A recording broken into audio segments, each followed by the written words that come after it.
Woo! Bring on the supercharged player power fantasies because Outriders is back with its first DLC, Worldslayer.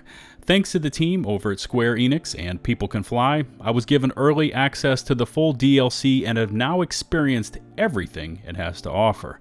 I hit the new campaign. Short but interesting. I also hit the end game, the Trials of Tarja Gratar, freaking chaotic. And I've also had a chance to take a deep dive into the new gear score increase, apocalypse tiers, progression system, and a whole lot more.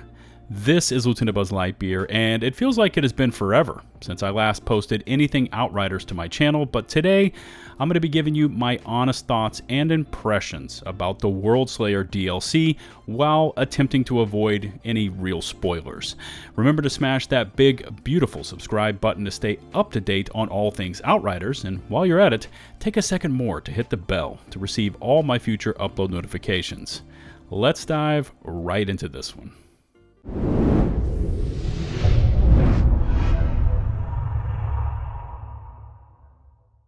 Now, since the media blitz was really pretty extensive leading up to tomorrow's early access release of Worldslayer, you've had a manicured presentation of the upcoming product, but what you've not seen is an honest review from someone that has been with the game since launch. I've seen the ups and I've seen the downs, and I've put in a decent amount of playtime. So let's first start off with how the game played as in its overall performance, and these early review copies were only available on PC via Steam, so I downloaded the 36 plus gig update, which may vary for you based on your platform, and got right to it. Now, one thing I really appreciated about the base game and the New Horizon update was just how rock steady the performance was on PC. Even when all hell was breaking loose around you, as in you were surrounded by what felt like 1,000 enemies, the game still ran pretty strong on my PC. Now, for Worldslayer, my results were not so impressive. Now, I played and recorded all my footage on a GeForce RTX 3090 GPU with 128 gigs of RAM and a Threadripper Pro 3975WX CPU, which may not mean much to you, but in terms of PC specs, my setup is stout. I consistently had to fiddle with my frame rate limiter, DLSS, and overall graphic settings to get the game to lock into a steady 60 FPS, which I don't remember having to do with the base game when it first launched. However, I would like to point out the fact that as the days passed by from when we first got access to the content, it seemed to get steadily better, as in the fidelity of the images seemed to improve and the stutters reduce. So maybe PCF was doing some optimization on their end. I honestly don't know, but I found it such a stark contrast to how the base game performs, I wanted to include it in this portion of the review. Let's talk content, and more specifically, the new story campaign. And I know I said no spoilers, and I'm going to attempt to stick to that plan, but long story short, here is the synopsis. Now, since we last saw the Outriders, Enoch has become even more primal and savage. The anomaly storms, which were once contained by the packs, have now become epic in their destruction levels. Human life holds on to existence by mere fingernails, and it comes down to you and your crew of outsiders to save what remains. Now, unfortunately, there are some out there that welcome the impending surge in violence, as it will only increase their altered powers. Strong props go out to the art team again, as with previous content, the backdrops and locations are just stunning. PCF really knows how to make you feel small in a huge landscape, as the skyboxes and draw distances are extreme. Despite the chaos of battle, I often found myself just getting distracted by some structure in the distance or the environmental set piece of the battlefield I was on. Moloch, our sworn foe, is no longer in the picture, so we need a new antagonist. Enter Ereshkigal. You know, that creepy lady from the trailers with the black tentacles surrounding her, kind of like the Outriders version of Venom. Overall, you engage with Ereshkigal on a very limited basis, and I would have preferred to see her woven into the story, cutscenes, and battles much, much more.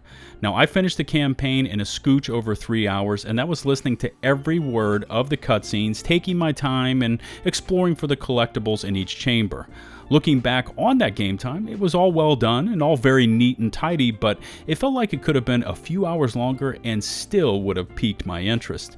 Now, I've often publicly applauded the base game campaign, the lore, the story development, and this could have been a golden opportunity to really expand on that initial storyline even more with this DLC. You know, to really dive into more granular details about the Outriders, more character development, etc. And it just kind of failed. Maybe it's just me, maybe I'm too much of a lore hound. I just thought there was more that could have been served up here. But enough of me expressing what I wanted to see in the DLC, because I can already hear you through my headphones. Buzz, dude, stop with the storyline desires and get to the good stuff, you know, end game. And Worldslayer really attempted to right the wrongs of the base game in this department. Challenge tiers were cool and all, but it didn't take us long to max out our characters and eagerly start looking for more, of which there wasn't anything else to do. Enter the Trials of Tarja Graatar, a multi-stage in-game dungeon grind that gets progressively harder, has no save points, and gives you just 3 lives to complete. Now, the path to the end of the dungeons always just stays consistent, but there are optional objectives off the beaten path that lead to extra treasure droves, which do add on time to your playtime and could lead to taking deaths. So the choice is yours. Tarja Graatar is unique in that it is an extension of the new story campaign DLC, so they go hand in hand. As you progress deeper and deeper into the battles, you learn more and more concerning the history and lore of the lands. It takes a few runs to learn the mechanics of each battle point on the map, and also to get your character's strength up enough to handle the enemies. Now, if you go for every point on the map, trying to maximize your loot drops, I knocked it out solo in between an hour to an hour and a half, depending on how focused I was. Again, the cityscapes and environments are stunning. The battles are just freaking chaotic as the game throws droves of enemies at you, including the new archetypes you encounter during the campaign. And in general, Outriders still oozes frenetic, overpowered player power fantasies for days. So, where the story content was a bit too short for my taste, the new Trials areas and battles far exceed the older expeditions. So, Worldslayer really makes up any ground lost in that area with this new style of endgame. Of course, Outriders would not be Outriders without the classes, builds, and mod system, and Worldslayer takes that already potent base formula and kicks it up full throttle with the new changes to the game. Now, unfortunately, despite all the community cries for more, there are no new classes for Worldslayer, so you are again choosing Techno, Pyro, Trickster, or Devastator. And by the way, there is a system for skipping the base campaign and immediately going straight to the new content on level 30, so look out for that free pass token. Let's talk builds, and this is an area I really wanted to explore from the base game to now. Now, I ran the entire DLC on my toxic Technomancer setup using the Borealis Monarch freeze skills.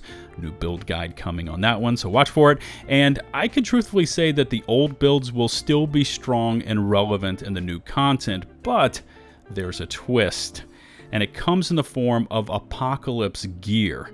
Now, PCF went nuts with this stuff because you can find it in Epic and Legendary tier, and it adds on a randomized 3rd mod slot. Now, you can still only recalibrate the first 2 mods, as the random 3rd mod on this new APOC gear cannot be changed, but still, getting a 3rd mod on all your gear just makes you that much more powerful. In fact, it is what this endgame is all about. Farming and recalling APOC gear, epic or legendary, to match even more of your builds. Some of these combos are just mental as well, because that 3rd mod slot is completely randomized. If you like the mods on a legendary piece, you can spend your recal on that tier 2 mod and actually roll a piece of gear that has 3 tier 3 mods on it.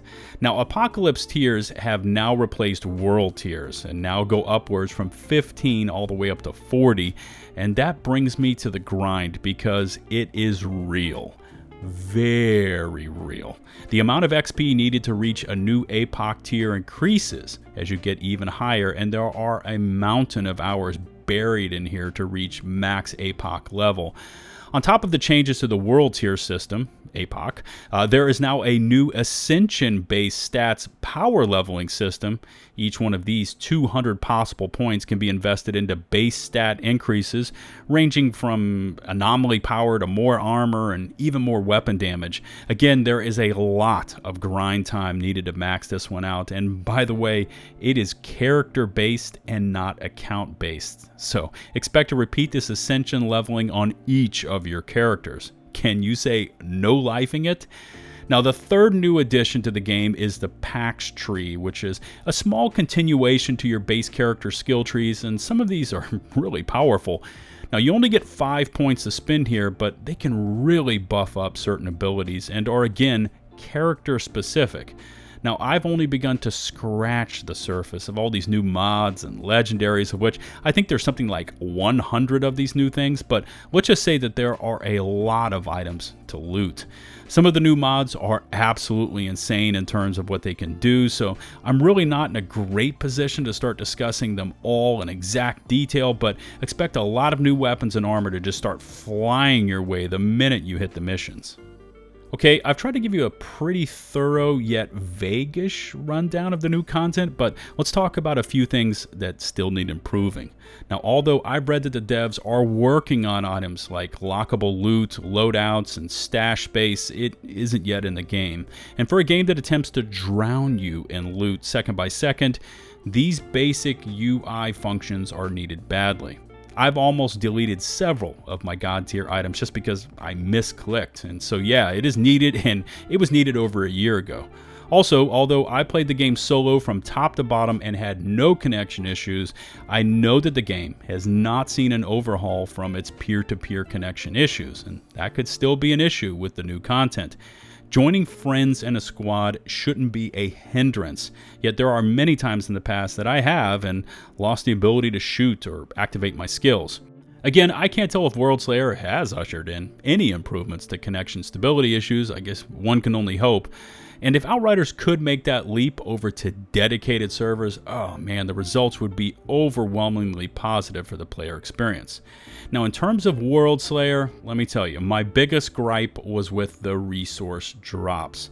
There is a new material, Anomaly Extract, that can be found in very limited quantities and is needed to upgrade epic and legendary gear. I found that even after an entire Tarja Graatar clear, I have barely enough Anomaly Extract to upgrade maybe one of my gear pieces. Now, this also goes for drop pod resources. They come in small quantities during the trials, but you've got to hop out of the trials over to expeditions to find them in larger quantities. And like I said, upgrading your gear gets extremely expensive the higher your APOC tier. So overall thoughts on Worldslayer. I like the campaign, although I felt it could have been double or triple in length and still could have been engaging. The trials of Tarja Graatar are challenging but manageable, and you have the option to beeline straight to the boss battles or take your time. Did I mention that none of the trials battles are timed? Anyways, you can opt to go for those extra trove skirmishes for the chance at targeted loot. I still haven't brought my other classes outside of Techno over to the Worldslayer DLC, and if in-game and grind time are music to your ears, Worldslayer certainly expands on the Outriders formula far beyond anything the older Expedition system could possibly allow. I've personally always wanted the game to scale to my min-maxed in-game characters, and now I have that ability. So if I want to go pay a visit to my old friends Horus or Wendigo, they're going to be even more on even footing with me. Now, for the meantime, there is an overwhelming amount of new mods and legendaries I need to farm, builds that need to be rejigged, and carries with friends that are going to be completed. So to answer that question, is it worth purchasing? Well, I mean, in terms of story content, Worldslayer is behind that of the base game, but in terms of in-game progression and new gear combos, this one is on another level far beyond that of the original offering. Does it justify the approximate $40 USD purchase price? Well, I mean, I spend that for 3 people to see a 2-hour movie, and that's before you spend $60 at the concession stand. So yeah, for that many hours of potential playtime, I'm in. Before I go, a couple of announcements concerning Outriders Worldslayer. First off is that I do plan on streaming the game in bulk starting tomorrow over on my Twitch channel, link in the video description below. Early access begins at 12 p.m. That's noon Eastern Standard Time, and I do plan on going live a few minutes prior so that we can, chat and catch up. Also, there will be a full Twitch Drops program installed, so as you watch me on Twitch, expect to accumulate in-game gear as a special thank you. Also expect Outriders content to start hitting my channel with regularity, starting off with my new in-game Technomancer build guide a little later this week. Remember to smash that big, beautiful subscribe button and ring the bell to receive all my future upload alerts. If you could rate and or share this video, it would be greatly appreciated. You can find and follow me on Twitch, Twitter, and over on my community Discord server. Links to all my socials in the video description below. Now with Worldslayer dropping, finding a good Discord community and family of players that are willing to squad up with you is as important as ever. My Discord has tons of knowledgeable Outriders willing to share advice on builds, squad up with for carries, or even for farming. Remember to click on the open Discord invite link in the video description, accept the rules, and you are in. Now once there, one of our experienced mods will get you steered in the right direction, and make sure to take advantage of our free voice chat room so you can squad chat in real time as you take on the latest Worldslayer content. Until the next one, this is LtBuzzLitebeer signing off.